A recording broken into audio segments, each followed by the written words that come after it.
and asked them if that would be allowed, and they said, no, of course not, right? So when the article came out, the headline was, London Zoo refused Ricky's request to be fed to lions. Like I'm a fucking psychopath. My point is, you can't worry about what happens after you die. Don't live your life, let someone else worry about it. You're dead, you've done your bit, right? I know some people who really are stressed about what happens after they die, some religious people, and they believe in heaven and hell and all that. So now they're getting a bit, oh, have I been good enough? I mean, great, heaven's great, but hell, oh my God, what if I go to hell? And I go, there's no hell. It's made up to frighten kids. Like, my favourite horror film of all time is still the original Exorcist, right? First time I saw it on VHS, right? I was blown away. I watched it again straight away. I loved it, right? And there's a bit in that that's meant to be the really poignant bit.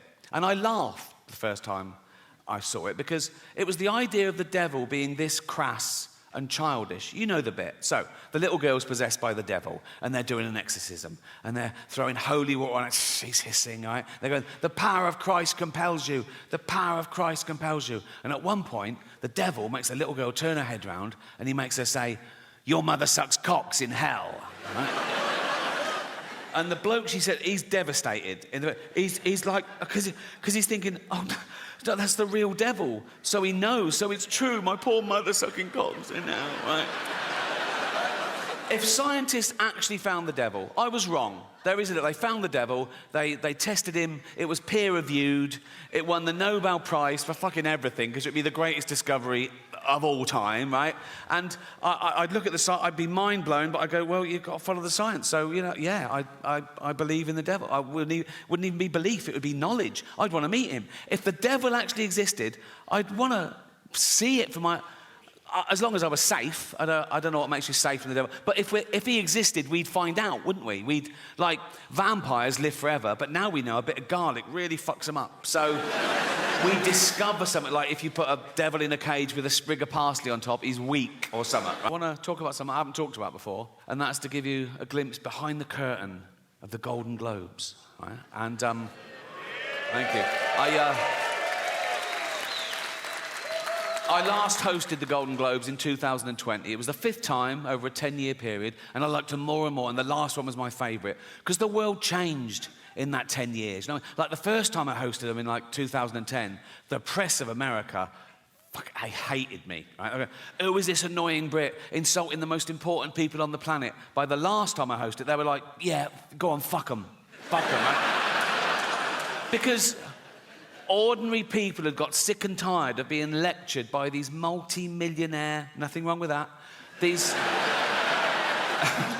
liberal elite entertainers telling them how to vote and how to recycle, when everyone knew they were getting free jet rides to Pedo Island. So it really hit the zeitgeist. But it was always the same deal. Whenever they said, do you want to host? I said, yeah, I'll host. I said, but I'm going to write all my own jokes, which is unheard of, apparently. I said, I'm going to write all my own jokes, and I'm not going to rehearse, so you can't hear the jokes beforehand, you can't cancel any. And they let me do that. I did have to show a lawyer the jokes about an hour before to make sure I hadn't broken any laws, and I never had, because I know the law. Sometimes the lawyer would go, are you sure you want to say that? Right? And I go, is it legal? They go, yep, technically. I go, let's do it, right? I've never had a joke stopped by the Golden Globes. That says something about them, to be fair, right? So, anyway, thank you.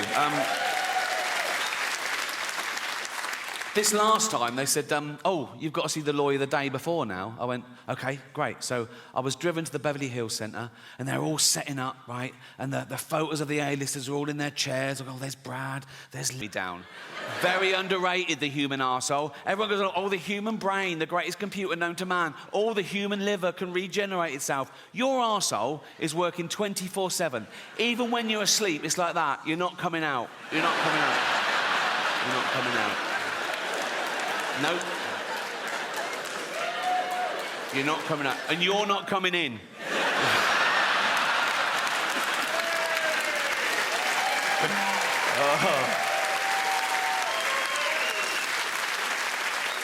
Because it's like a sewer in there, isn't it?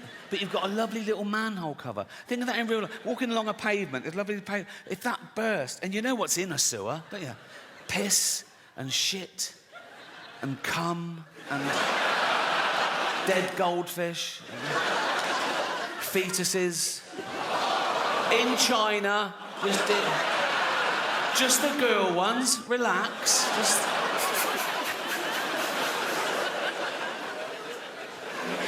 I'm at that age now as well, because I'm in entertainment. People say, oh, you can have a facelift. I go, no. Have you seen facelifts? They're still just that. Like that. You know what I mean? You go to the doctor, and the doctor goes, do you want to look old or Chinese? You know, it's like...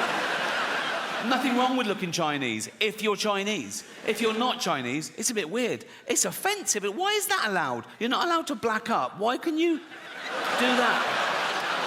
Maybe there are terms and conditions to make sure you're never that racist. Like the doctor goes, right, we've done the eyes, but never leave the house in a little lampshade, because...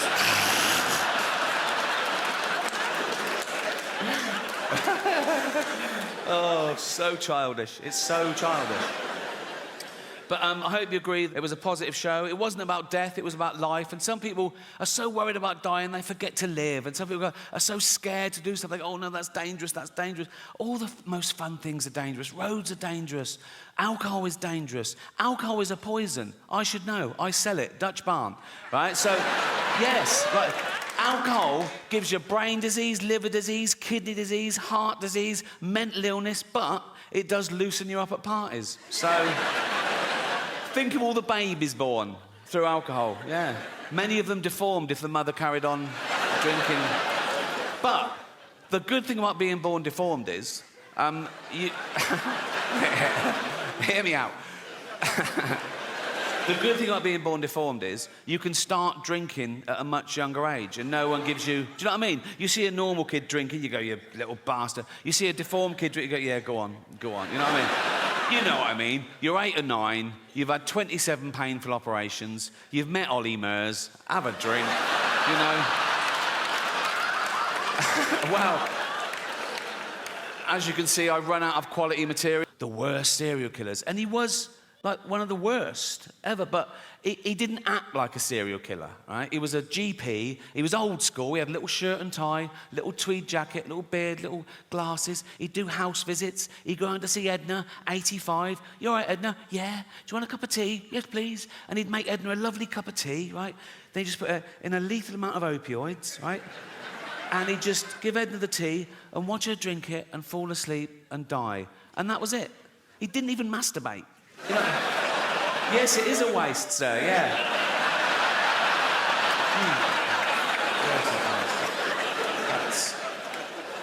And they reckon he got the idea when he was a little lad, Harold Shipman, little Harold Shipman. He watched his mum dying of lung cancer, being given morphine, and somewhat triggered him. He thought, I'll grow up, become a doctor, and I'll do this. I don't know whether it means that he liked the way the morphine got his mum out of pain. So these were like mercy killings, like, you know, reliving the kindness. Or the opposite, he was jealous of old people who lived longer than his mum should have, so he was punishing them. I don't know, doesn't matter. Actually, it does matter, because if you can really understand why someone does something like that, you might spot the signs in the future and stop a crime before it happens, you know. I always think that when there's a school shooting in America, right, it's usually some emo, right, who goes into a kindergarten, kills about 30 toddlers, turns the gun on himself, right? And all the eyewitnesses, they always say the same thing. They go, oh, he was a loner, he sat at the back, he was shy, he was bullied. Let's round those cunts up now. Do you know what I mean? It's like, go into a school, see who the bully's smashing up, right? Go, I'll take it from here, mate, thank you, right? And drag that little dweeb off to Borstal or jail or so. Go to the bully, go and find another one. You know what I mean? He's doing a great job, but we need more. But they're beating up future child killers. This New York, you see him on Instagram and YouTube. It's someone with an iPhone. He's got someone, right? He's knocking over this little convenience store. He's got a fucking hoodie and a knife, and he's nicking all the booze. He doesn't care he's being filmed. He's going to get away with it. He's going to get away with it. Then, from behind the counter, comes a little 70-year-old Korean man who batters him to death with a broom. I fucking love that. I can't wait to be a 70-year-old vigilante, just walking around Hampstead with a walking stick. Oh, but it's a sword. I paint it white as well to look even more vulnerable, right? Wear dark glasses. I'd see a gang of youths. I'd go over to them and go, so, excuse me, guys, do you know where the Nike store is? I want to buy some Air Jordans with all this cash. And as they go for it, you little fucking cunts.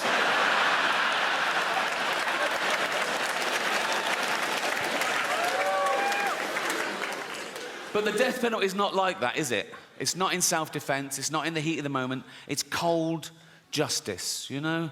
Don't matter what you've done, you could have murdered people, you know? You stand trial, they find you guilty, they put you on death row, sometimes for 10, 15 years, which seems unnecessarily cruel, and then they murder you in front of witnesses. And it's from the Bible. An eye for an eye, a tooth for a tooth. The state says you murdered someone, so we're going to murder you. But if you rape and murder someone, you still only just get murdered. That's a loophole, isn't it? That's like... That smacks of misogyny to me. That's like the judge going, the rape was free, but we're going to... You know what I mean? Just once, I want the judge to go, right, you raped and murdered someone, so you're going to be taken from here to a place where you'll be hung by the neck and raped. What, at the same time? Yes, yes. We got loads of volunteers with dildos, right? So he sort of goes down, fuck off, fuck off. Okay, he's dead. Yeah, I know.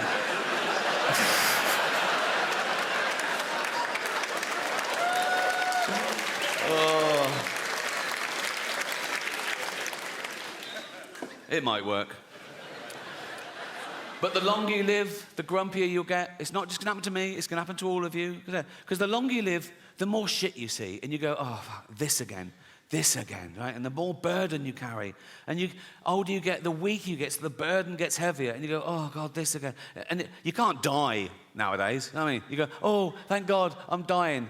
Oh, fuck, I'm back. You know what I mean? They can transplant every organ now. Whatever's got... Transplant every organ. Not your brain. That wouldn't make sense. You are your brain. So that would be an everything else transplant, wouldn't it? But I'd sign up for that. I don't care about this. It's to get this round. If I could leave £1 million to science, so when I died, suppose when I died, my body's crushed, killed instantly, but my head's intact. They keep that on ice, waiting for a body donor. Some poor bloke gets his head crushed, put my head on his body, and I'm back. I know. Statistically, I will get a bigger penis as well, so... the odds are in my favour there, trust me. I wake up in the future, I see the scar, and I go, oh, that's all right. You know what I mean? I go, oh, you've always wanted a big knob? I go, yeah, I've always wanted a big knob. I go, let's have a little bit of me time. So and I start, but then every time I look down, I go, oh, that's not my knob. Do you know what I mean? I go, oh, that's not my knob. Oh, that's not my knob. It's not my hand either, carry on. It's like, you know what I mean?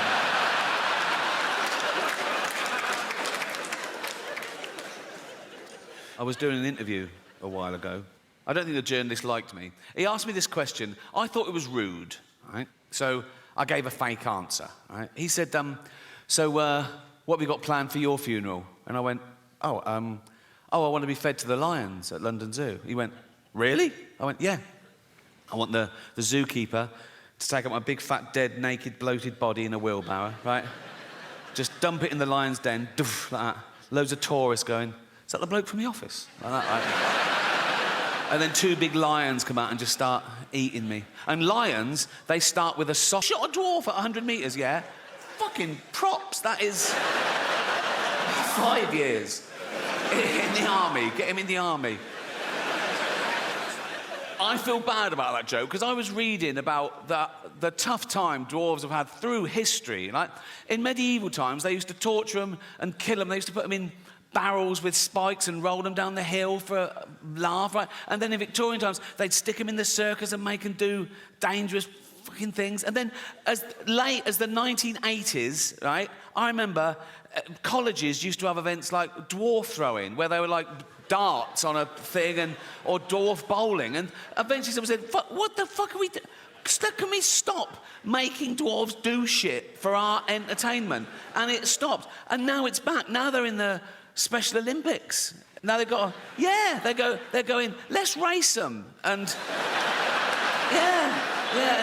let's throw them in the water and see if they can swim. They can. So, it needs a bit of work, that one, doesn't it? I don't know. People don't realise how much goes into one of these tours. My last tour, I did 60 new material nights. Then I did like 25 work-in-progress shows. Then I did an 85-day arena tour around the world, honing it all the time.